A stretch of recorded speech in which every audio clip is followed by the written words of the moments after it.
Halo semuanya, kenalin nama aku Jonathan Nicholas Sibarani dengan NIM 240601111200023. Aku salah satu mahasiswa informatika 2019 Universitas Diponegoro. Nah, di sini aku mau menjelaskan bagaimana cara mengkomunikasikan dua perangkat komputer menggunakan perangkat physical layer yang sesuai dengan kondisiku dan menjelaskan data layer yang aku gunakan. Nah, juga mendemokan perangkat komputer yang saling berbagi file dan tampilkan menggunakan Wireshark.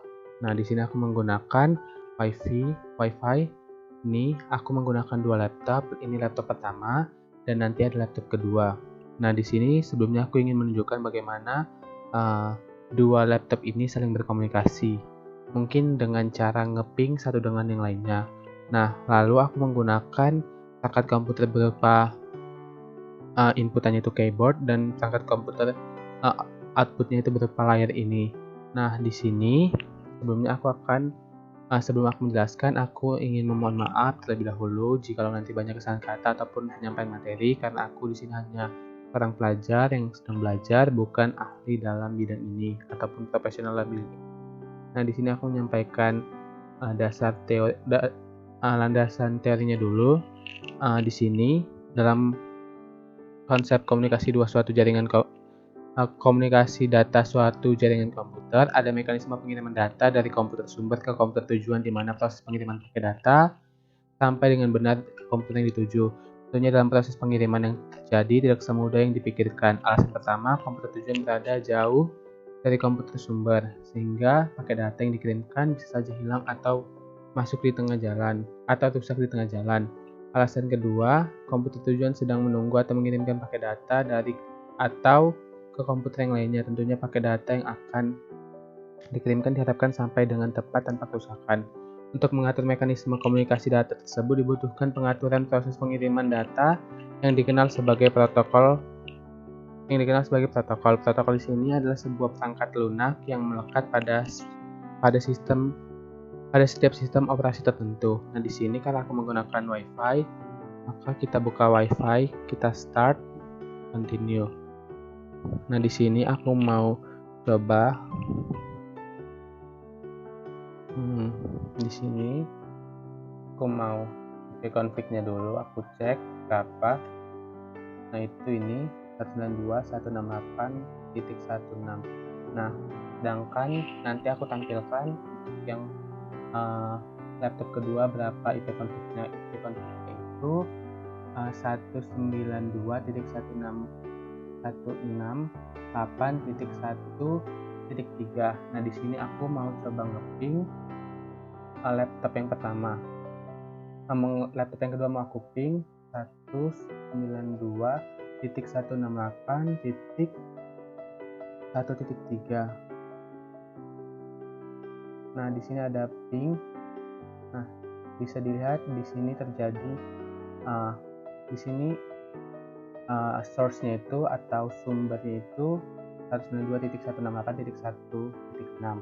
Destinasinya itu 1.92.168.1.3 itu laptop kedua. Nah, di sini terjadi request untuk ngeping. Kemudian laptop yang kedua itu merespon, dia mereplay pingannya itu. Nah, coba aku masuk ke laptop kedua. Laptop kedua itu ngeping. Coba aku ping. Ini aku lagi di laptop kedua 192.168.1.6. Nah, ini aku ping. Kita lihat dulu. Nah, ini dia terjadi ping. Nah, sumbernya itu 192.168.1.3. Nah, dia merequest ping ke laptop ini. Nah, lalu di replay sama laptop ini.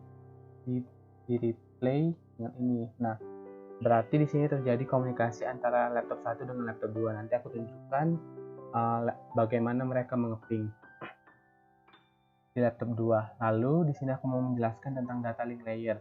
Data link layer di sini ada 4 ini.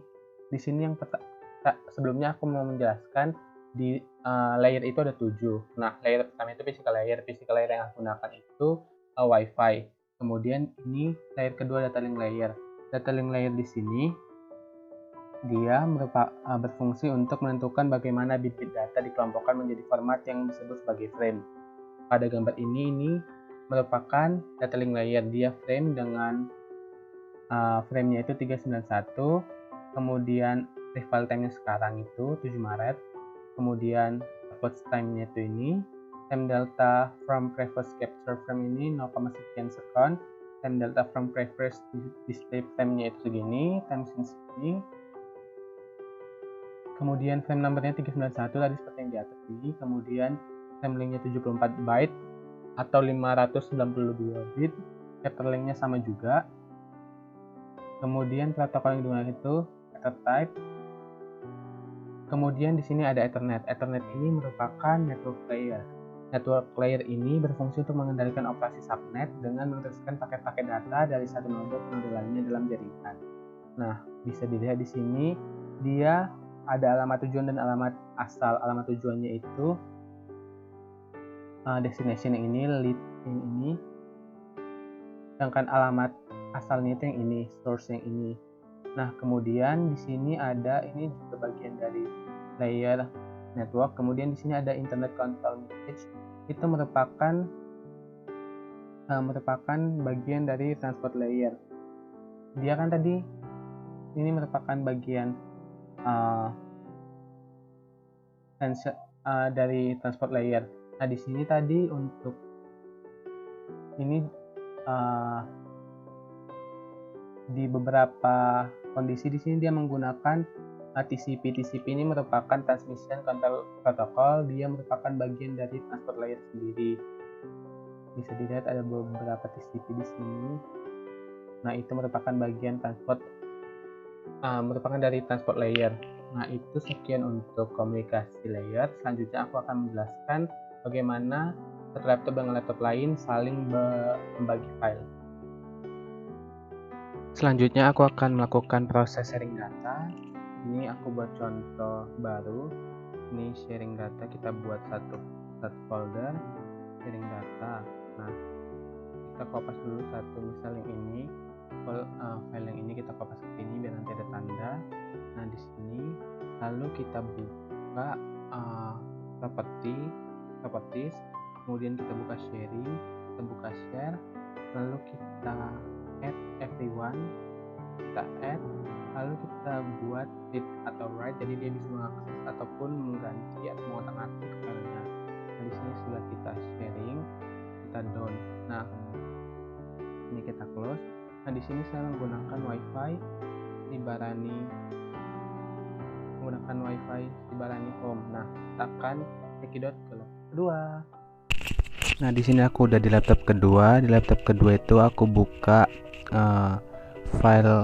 folder dari laptop pertama, yaitu /2 kali 192.168.1.1.6. Nah, ini kita cari. Nah, itu tadi sharing data, yang itu sharing data. Nah, itu ada file PKMK. Nah, coba aku ke file yang ada di sini. Aku mau copy sebuah foto atau file yang img 7796. Aku copy, terus aku kembali ke folder dari laptop pertama tadi. Nah, aku terus copy. Nah, di sini aku copy. Nah, berhasil di copy. Nah, di sini udah terjadi sharing data. Nah, kita kembali lagi ke laptop 1. Di sini tadi laptop 2 tadi udah mengcopy sebuah file. Nah, di sini udah tercopy, bisa dilihat. Berarti bisa dinyatakan bahwa laptop 1 dan laptop 2 ini sedang berbagi file. Tadi laptop 1 bisa mengakses folder ini, laptop 2 juga bisa folder ini. Jadi dia bisa saling berbagi file. Kemudian kita lihat di warsaknya, ini udah aku capture. Nah, di sini dia di SMB2 ini yang laptop pertama yang titik 13 itu dia merequest file. Titik 2, kemudian yang 16 dia respon file. Nah, di sini ada get info request. Nah, di sini ada untuk mengcopy ini.